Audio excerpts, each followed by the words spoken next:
All right, fellas. So we're going to go ahead and talk about pickoffs to second base with the inside move.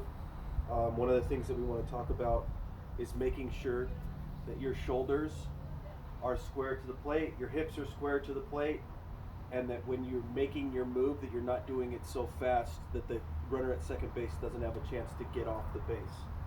So what you're going to want to do is after you've thrown your pitch, right?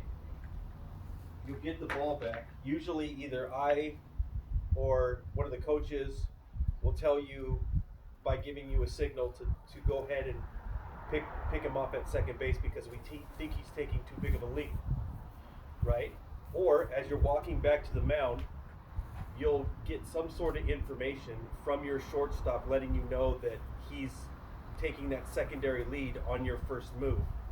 So as you're walking back, you'll start to come back and you'll see your shortstop give you some sort of like sign, like he'll wiggle his glove or something like that, and then you'll know that you want to do this pickoff, right? So this time when you engage the rubber, instead of engaging the rubber flat and straight with your foot straight, you'll want to flare your foot out a little bit so only the outside of your toe is touching the rubber.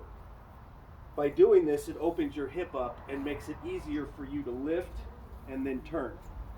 All right, so what you're going to want to do is when you engage the rubber, toe to the rubber at a little bit of an angle.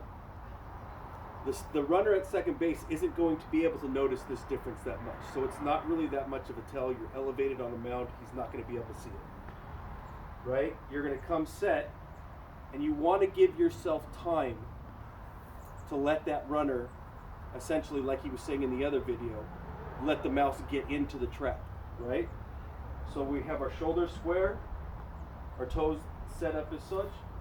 We're going to lift and then come over and step and look, okay? Now once we get to this point, he's either going to be taking off or heading back to second base.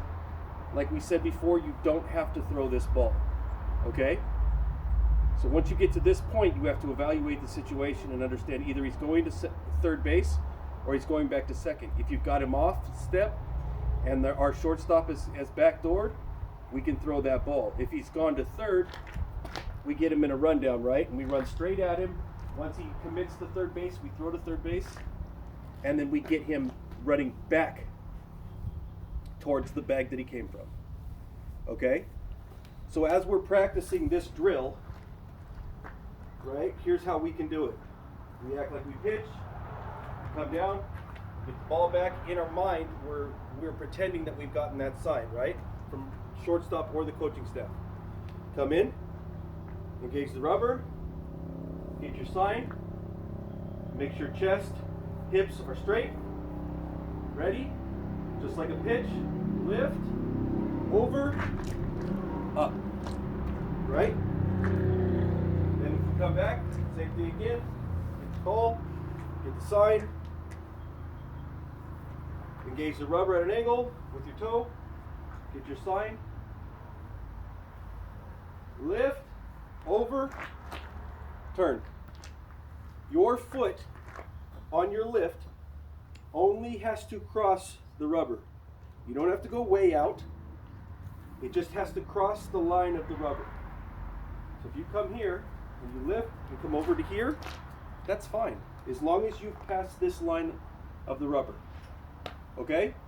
So you should go out and do 15, 20 of these a day, right? Takes 10 minutes. Then you're done. All right? Thanks, guys.